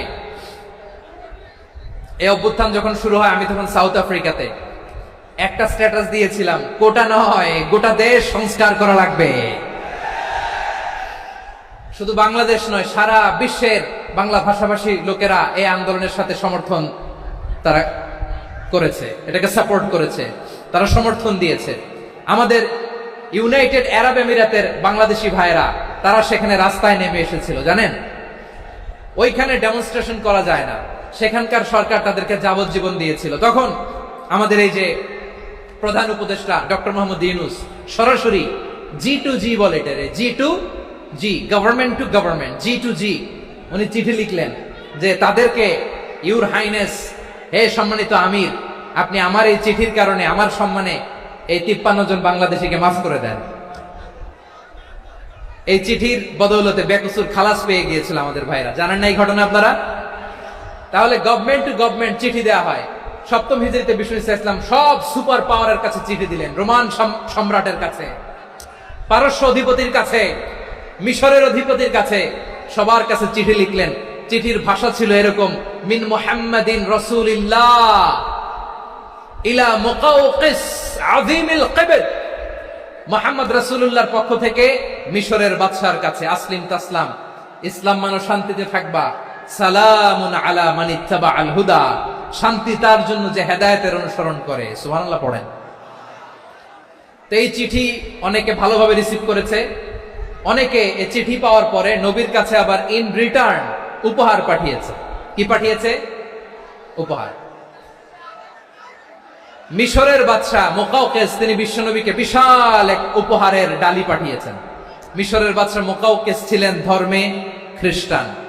লালমনিরহাটের ভাইরা আওয়াজ করে বলেন, মিশরের বাদশা ধর্মে কি ছিল? খ্রিস্টান। কি উপহার দিয়েছিল আমার নবীকে? শুনতে মনে চায়? আওয়াজ নাই লালমনিরহাটের গলায়, শুনতে মনে চায়? 1000 স্বর্ণ মুদ্রা, 1000 স্বর্ণ মুদ্রা। 2টা খ্রিস্টান দাসী, একজনের নাম মারিয়া বিনতে শামউন আল কিবতিয়া, আরেকজনের নাম সিরিন বিনতে শামউন আল কিবতিয়া। একজন খ্রিস্টান দাস 20 থান কাপড় জামা বানানোর জন্য, আমরা নবী যেন সেলাই করে জামা বানাতে পারে এজন্য 20 থান কাপড়, 20 থান ফাইন গার্মেন্ট। সুবহানাল্লাহ পড়বেন না? এরপরে একটা গাধা যেটার নাম ছিল উফাইর, আর একটা খচ্চর, এটার নাম ছিল দুলদুল। খচ্চর চিনেন? গাধা আর ঘোড়ার ক্রসিং এ যে প্রাণীটা দুনিয়াতে আসে এটার খচ্চর বলে।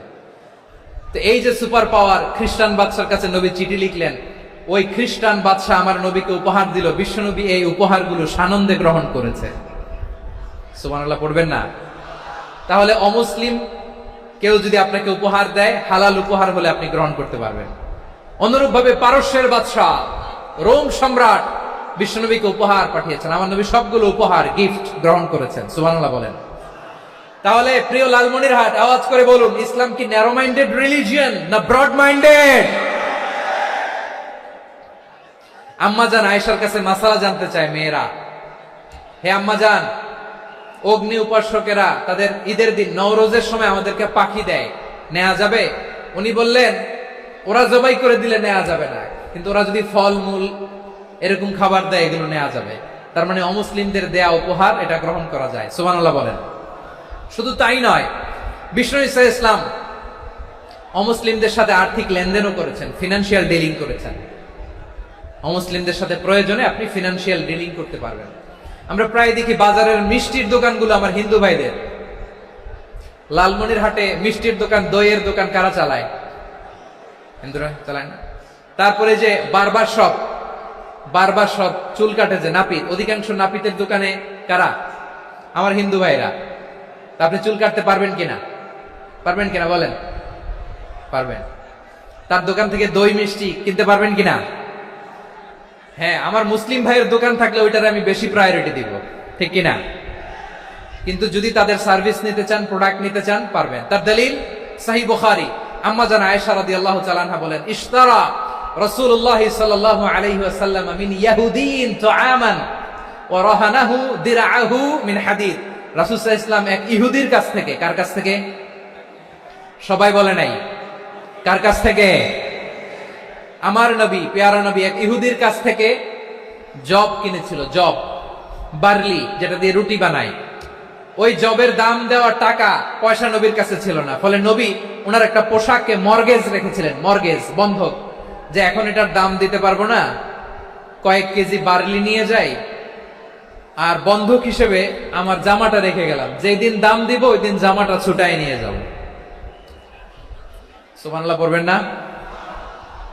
বাকিতে নিছিলেন, বাকিতে। দিরআহু মিন হাদিদ, লোহার তৈরি বর্ম, মানে যুদ্ধের পোশাক, লোহা দিয়ে বানানো।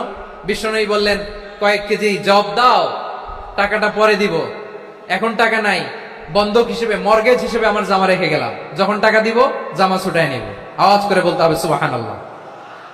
এ থেকে বোঝা গেল অমুসলিমদের সাথে ফিনান্সিয়াল ডিলিং করা যায়, অর্থনৈতিক লেনদেন করা যায়, কেনাবেচা করা যায়, প্রোডাক্ট কেনা যায়। এমনকি আমাদের মসজিদে নববীতে বারান্দায় আপনার একটা অটোমেটিক ফ্লাইং আমব্রেলা দেখছেন? সূর্য যখন বাড়ে মসজিদে নববীর বারান্দায় ইয়ার্ডের মধ্যে অটোমেটিক্যালি কিছু আমব্রেলা আছে, শাঁ করে খুলে যায়, আর সূর্যের তাপ লাগে না। আবার সন্ধ্যাবেলায় এই আমব্রেলা গুলো ওরা ক্লোজ করে ফেলে, দেখেন নাই না? দেখছেন? এই মসজিদে নববীকে সর্বোচ্চ উন্নত মানের কনস্ট্রাকশন ইনফ্রাস্ট্রাকচার ডেভেলপ করার জন্য কর্তৃপক্ষ কিছু অমুসলিম ইঞ্জিনিয়ারের, ডিজাইনারের সহায়তা নিয়েছিল। সুবহানাল্লাহ বলেন। কোন দলিলের ভিত্তিতে? এই দলিলের ভিত্তিতে যে বিষ্ণু ঈসা ইসলাম অমুসলিমদের সাথেও লেনদেন করেছেন। আওয়াজ করে বলতে হবে আল্লাহু আকবার। শুধু তাই নয়, ইন কেস অফ ইমার্জেন্সি, প্রয়োজনে ইসলামের খাতিরে, ইসলামকে সামনের দিকে এগিয়ে নিয়ে যাওয়ার জন্য অমুসলিমদের সাপোর্ট নেওয়া জায়েজ আছে। সুবহানাল্লাহ বলেন। অমুসলিমদের সাপোর্ট নেয়া, তাদের থেকে অর্থ নেয়া, পলিটিক্যাল সাপোর্ট, পলিটিক্যাল অ্যাসাইলাম নেওয়া জায়েজ আছে। আমাদের অনেক বিশ্ববরেণ্য দায়ীরা আমেরিকায় অস্থায়ীভাবে অ্যাসাইলাম নিয়ে থাকে, নিজের দেশে গেলে ফাঁসিতে ঝুলাই দিবে। যুগ যুগ ধরে দায়ীদের উপর এরকম অত্যাচার আর নির্যাতন আছে না নাই? মিশরের অনেক দায়ীরা পাশ্চাত্যে যেয়ে থাকে, এই যে তারা পলিটিক্যাল অ্যাসাইলাম নিয়ে থাকে, রাজনৈতিক আশ্রয়, এটা জায়েজ আছে না? এটা যে জায়েজ আছে তার প্রমাণ স্বয়ং বিশ্বনবী সাল্লাল্লাহু আলাইহি ওয়াসাল্লাম পলিটিক্যাল সাপোর্ট নিয়েছিলেন অমুসলিমদের কাছ থেকে। সুবহানাল্লাহ বলেন। খুব মজাদার একটা ঘটনা শুনবেন, আপনাদের আগ্রহ দেখে তো মনে হয় না শোনার ইচ্ছা আছে। আছে আছে, গলায় জোর আছে। লিল্লাহি তাকবীর, লিল্লাহি তাকবীর, নারে তাকবীর। মাশাআল্লাহ।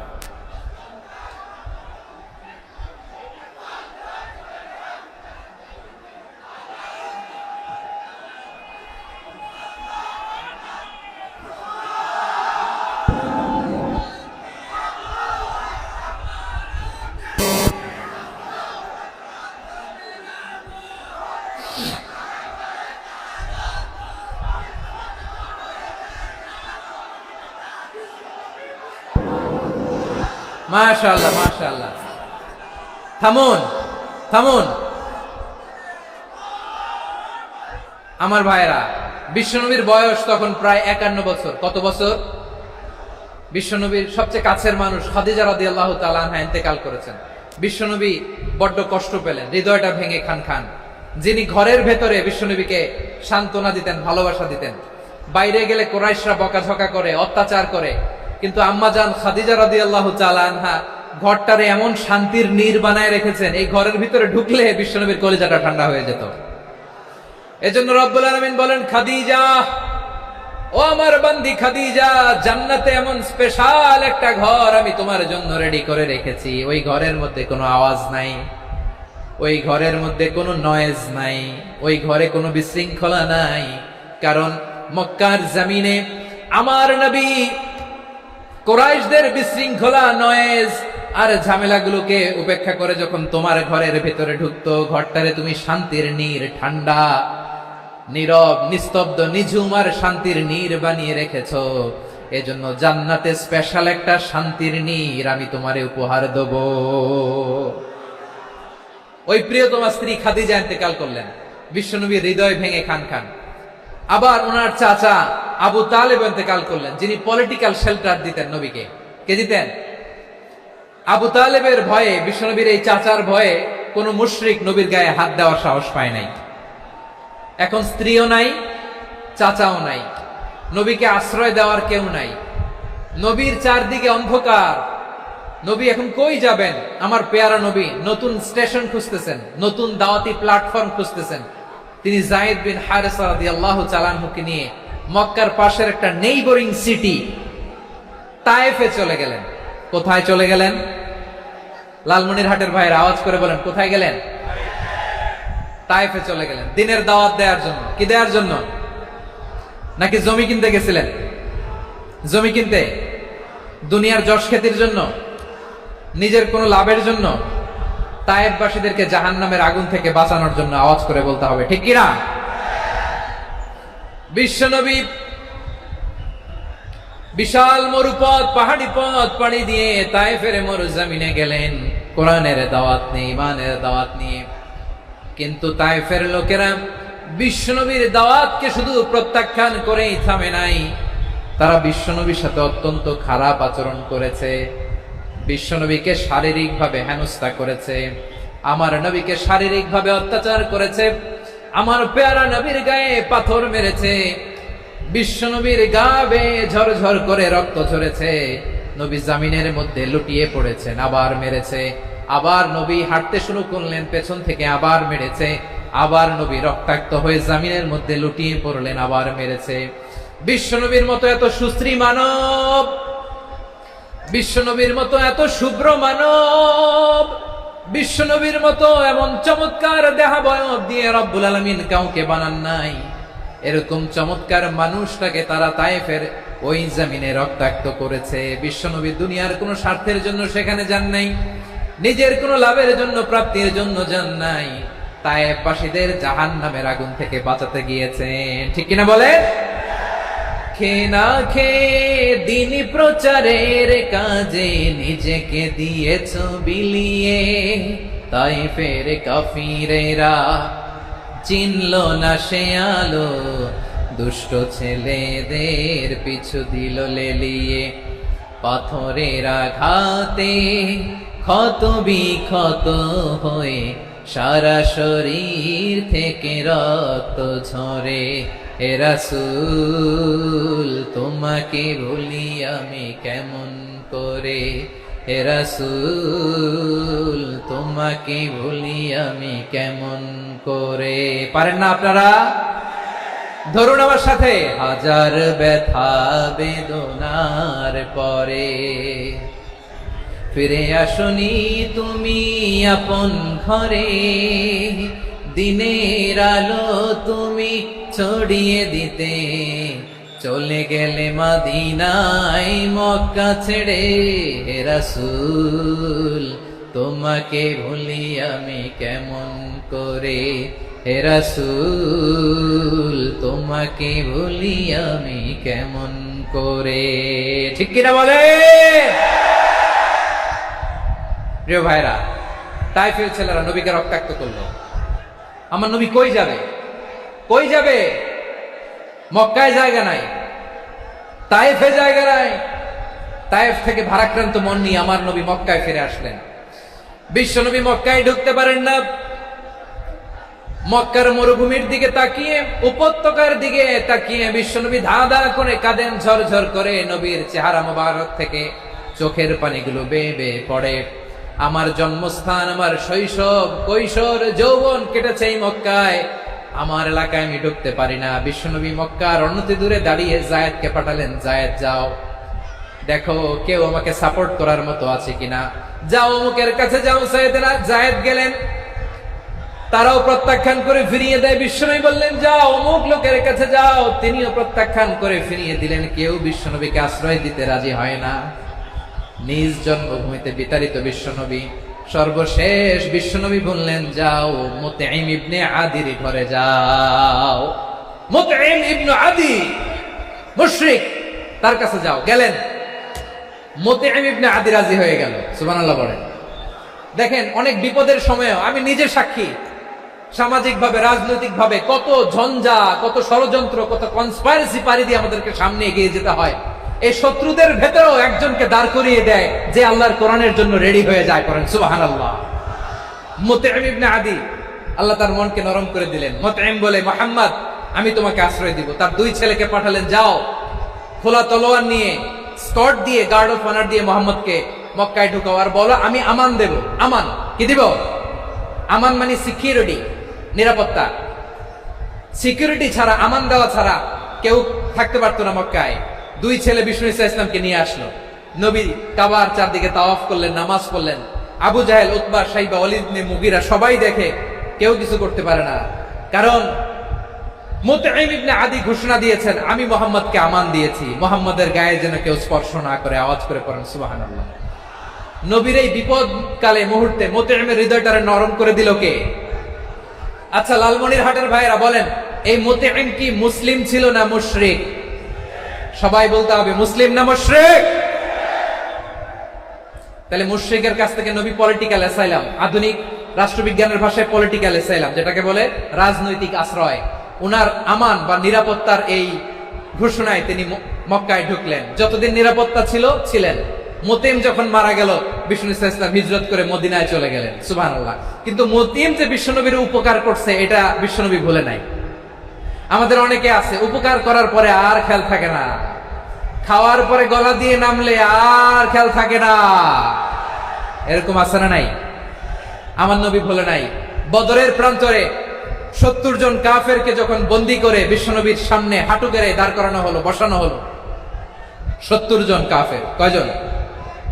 বিশ্বনবী তাদের দিকে তাকিয়ে বললেন, সহিহ বুখারীর বর্ণনা, লাউ কানাল মুতঈম ইবনে আদি হাইয়ান সুম্মা কাল্লামানি হাউলাইন নাতনা লা তারাকতুহুম লাহু।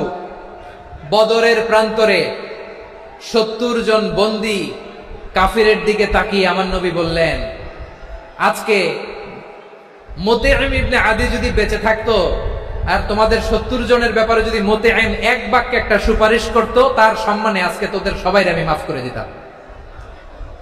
সুবহানাল্লাহ নাই?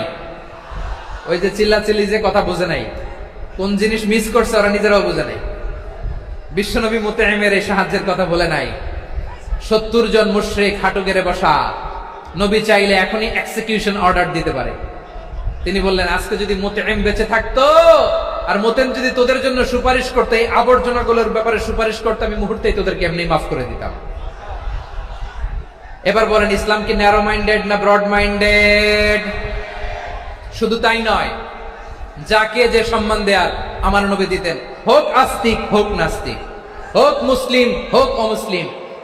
বিষ্ণু ইসলাম যখন রোমান সম্রাটের কাছে চিঠি লিখেছেন, আমার প্রিয় লালমনিরহাটের ভাইরা, অল্প কয়েক মিনিট কয়েকটা জরুরি কথা বলবো। এদিকে তাকান, এদিকে তাকান। রোমান সম্রাটের কাছে বিশ্বনবী যখন চিঠি লিখলেন, মিন মুহাম্মদ রাসূলিল্লাহ ইলা হিরাকলা আযীমির রোম। মুহাম্মদের পক্ষ থেকে হিরাক্লিয়াসের কাছে, যিনি হচ্ছেন আযীমির রোম।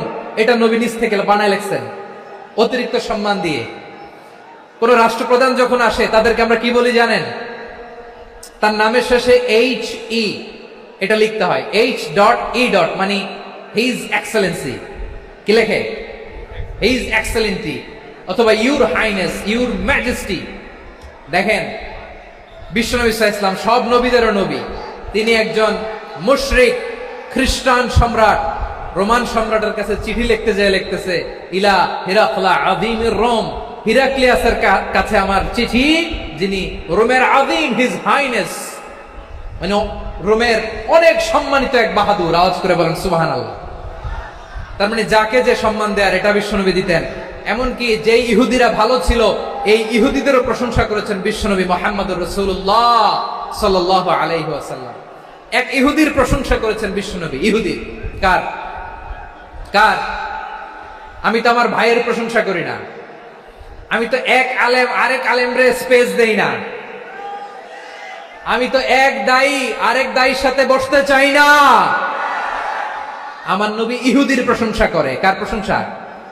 ওই ইহুদির নাম ছিল মুখাইরিক। সিরাত গ্রন্থ ঘাটলে পাবেন। তিনি বলেছেন মুখাইরিক খাইরু ইয়াহুদ, Mukhayriq is the best of the Jews. জুইশদের মধ্যে সে সবচেয়ে ভালো। কেন প্রশংসা করলেন তার?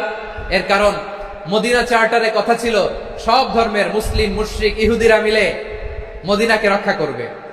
কিন্তু তৃতীয় হিজরিতে যখন উহুদের যুদ্ধ শুরু হলো, সবার কথা ছিল যেই আক্রমণ করে আমরা মদিনাকে বাঁচাবো। কোন শহরকে বাঁচাবো? মদিনাকে। কিন্তু কুরাইশরা যখন অ্যাটাক করলো, ইহুদিরা আর আসে না, ইহুদিরা আর বেরোয় না। বিষ্ণু বললেন, ওহে ইহুদিরা, তোমরা না চুক্তি করলে আমার সাথে যে মদিনা বাঁচাতে সবাই ঝাঁপিয়ে পড়বো, আসো। একটা ইহুদিও বেরোয় না, কেউ আসে না সেদিন, একজন ছাড়া। তার নাম মুখাইরেক। তার নাম কি? মুখাইরেক বাহাদুরের মতো ঘোড়সওয়ার হয়ে বেরিয়ে গেলেন এবং বললেন, গোটা ইহুদি সাম্রাজ্যের একজনও যদি না আসে, আমি মুখাইরেককে কেউ ঘরে আটকে রাখতে পারবে না। বেরিয়ে আসলেন, এসে বললেন, আমি মুহাম্মদের পক্ষে যুদ্ধ করব। আমি মারা গেলে আমার সম্পদ আমার উত্তরাধিকারীরা পাবে না, আমার সম্পদ তোমরা মুহাম্মদকে দিয়ে দিবা। সুবহানাল্লাহ বলেন। উহুদের ময়দানে 70 জন মুসলমান শহীদ হলো। এই ইহুদি, সেও মুসলমানের পক্ষে যুদ্ধ করে নিহত হলো। সুবহানাল্লাহ বলেন। মুসলিমদের লাশ যখন নিয়ে আসা হলো, এই মুখাইরিকের লাশও নিয়ে আসা হলো। মুসলিমদের লাশের পাশে মুখাইরিকের লাশ দেখে বিশ্বনবী মুখাইরিকের প্রতি অনেক খুশি হলেন। আর বিশ্বনবী খুশি হয়ে বললেন, মুখাইরিক খায়রু ইয়াহুদ, মুখাইরিক যদিও তুমি ইহুদি, তারপরে তুমি সব ইহুদিদের মধ্যে সেরা ইহুদি। পড়েন সুবহানাল্লাহ। আমার নবী ইহুদিকেও সম্মান দিতে কার্পণ্য করে নাই। আওয়াজ করে বলেন আল্লাহু আকবার। প্রিয় ভাইরা, এবার সর্বশেষ আওয়াজ করে বলেন, ইসলাম কি ন্যারো মাইন্ডেড নাকি ব্রড মাইন্ডেড? সবাই বলেন, ন্যারো মাইন্ডেড না ব্রড মাইন্ডেড? এজন্য অমুসলিম হইলেই তারা আমাদের শত্রু নয়। শত্রু কারা? এই লালমনির হাটের ভাইরা শোনেন, শত্রু কারা? যে সমস্ত অমুসলিম আমাদেরকে নিশ্চিহ্ন করে দিতে চায়, যে সমস্ত অমুসলিম আমাদের ভূখণ্ড থেকে আমাদেরকে তাড়িয়ে দিতে চায়, যে সমস্ত অমুসলিম আমার ধর্ম নিয়ে তুচ্ছতাচ্ছিল্য করে চিল্লায় বলেন ঠিক কিনা, তারা আমাদের শত্রু। সাধারণ অমুসলিমরা আমার শত্রু নয়। এই যে হিন্দুরা থাকে, এরা আমার ভাই, বৌদ্ধরা আমার ভাই, খ্রিস্টানরা আমার ভাই, ইহুদিরা আমার ভাই। তারা দিনই ভাই নয়, তারা মায়ের পেটের ভাই নয়, তারা মানবিক দিক থেকে ভাই। ও মানুষ, আমিও মানুষ। ইসলাম মানুষকে সম্মান করে, চিল্লায় বলো ঠিক কিনা। যারা আমাদের অস্তিত্বকে নিশ্চিহ্ন করতে চায়, যারা আমাদের ভূখণ্ডকে দখল করতে চায়, যারা আমাদেরকে নিয়ে মকারি করে, ফান করে, টিটকারি করে, আমার ধর্ম নিয়ে খেলা করে, তাচ্ছিল্য করে, ওদের বিরুদ্ধে আমাদের জিহাদ। সাধারণ মুসলিম আমাদের শত্রু নয়। আপনি জানেন নিউ ইয়র্কে, আমি তো নিউ ইয়র্কে ছিলাম অনেকদিন, ওখানে ফিলিস্তিনিদের পক্ষে যখন আমরা মিছিল করেছি, অনেক ইহুদি আমাদের সাথে মিছিলে দাঁড়িয়েছে। কারণ ওরাও জানে এই ভূখণ্ড ফিলিস্তিনিদের ভূখণ্ড। আওয়াজ করে বলো লালমনির হাট ঠিক কিনা। ইসরায়েলের রাজধানী খোদ তেল আবিবে অনেক ইহুদিরা বেঞ্জামিন নেতানিয়াহু তার বিরুদ্ধে মিছিল করেছে। তো তারা কি আমাদের শত্রু? না। অনেক খ্রিস্টান আমাদের সাথে আমাদের স্বার্থ রক্ষায় আমাদের পাশে দাঁড়িয়েছে। খেয়াল রাখবেন, হিন্দু আর হিন্দুত্ববাদ এক নয়, ইহুদি ধর্ম আর জায়নিজম এক নয়। জায়নিজমের বিরুদ্ধে আমাদের সংগ্রাম, আমাদের জেহাদ। চিল্লায় বলেন ঠিক কিনা। এই যে ফিলিস্তিনের ভাইরা, তারা তাদের স্বাধীনতা সংগ্রামের জন্য লড়াই করছে, করে যাচ্ছে, আমরা এটাকে সমর্থন জানাই। চিল্লায় বলো ঠিক কিনা? কাশ্মীরের ভাইরা স্বাধীনতার জন্য সংগ্রাম করছে, আমরা সেই সংগ্রামকে সমর্থন জানাই। আওয়াজ করে বলো ঠিক কিনা? যারাই আমাদের ইসলামকে নিশ্চিহ্ন করতে চায় তাদের বিরুদ্ধে আমাদের সংগ্রাম, আওয়াজ করে বলতে হবে ঠিক কিনা? ওই সমস্ত দুর্বৃত্তদের সাথে আমাদের কোনো সম্পর্ক নাই। আমরা যদি ঐক্যবদ্ধ থাকতে পারি, ওই দুর্বৃত্তরা চান্স পায় না। আমরা ঐক্যবদ্ধ থাকতে রাজি আছি। লালমনিরহাটের ভাইয়েরা, আমরা ঐক্যবদ্ধ থাকলে ওই দুর্বৃত্তদের কালো হাত ভেঙে দিতে আমাদের সময় লাগবে না। তাদের কালো হাত ভেঙে দিতে রাজি আছে মুসলমান? কারা কারা রাজি? দু হাত তুলে দেখাও।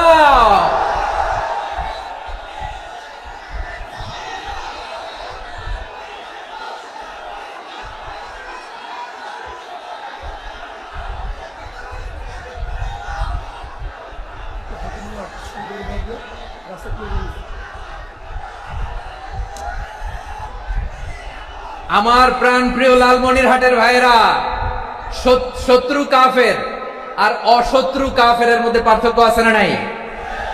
আবু তালেব মুশরিক, আবু জাহেল মুশরিক, কিন্তু দুই মুশরিকের পার্থক্য আছে না নাই? আবু তালেব নবীর চাচা, মুশরিক, মারা গিয়েছে মুশরিক অবস্থায়, কিন্তু আজীবন আমার নবীকে আগলে রেখেছে, আমার নবীকে সাপোর্ট করেছে, ভালোবেসেছে। আবু জাহেল মুশরিক, মারা গিয়েছে মুশরিক হিসেবে, আজীবন আমার নবীর বিরুদ্ধাচরণ করেছে। আবু জাহেলের শক্তি, সামর্থ্য, স্ট্র্যাটেজি, প্ল্যান সব আমার নবীর বিরুদ্ধে ছিল। আবু জাহেলের কারণে একটা দিন শান্তিতে আমার নবী মক্কায় ঘুমাতে পারে নাই। চিল্লায় বলেন ঠিক কিনা?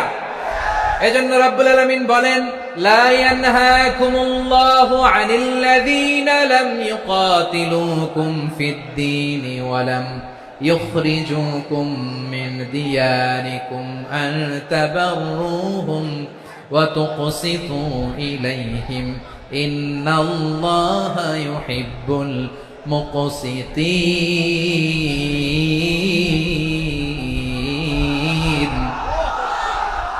আল্লাহ বলে, গোলামেরা শোনো শোনো, যে সমস্ত অমুসলিম তোমাদের সাথে ধর্মযুদ্ধে লিপ্ত হয় না, তোমাদের বিরুদ্ধে যে সমস্ত অমুসলিম অস্ত্র ধরে না, যে সমস্ত অমুসলিম তোমাদেরকে তোমাদের জন্মস্থান থেকে, ভূখণ্ড থেকে তাড়িয়ে দেয় না, তাদের সাথে ভালো আচরণ করতে আমি আল্লাহ নিষেধ করি নাই। তাদের সাথে সদাচরণে কোনো নিষেধাজ্ঞা নাই, বরং তাদের সাথে সদাচরণ করো, এটাই আমি আল্লাহ চাই। তাহলে আমার যে অমুসলিমরা আমাদের সাথে শত্রুতা করে না, তুচ্ছতাচ্ছিল্য করে না, আমাদের ভূমি থেকে আমাদেরকে উচ্ছেদ করতে চায় না, আমাদের বিরুদ্ধে অস্ত্র ধরে না, ওই অমুসলিম ভাইদের সাথে আমাদের কোনো দ্বন্দ্ব আছে?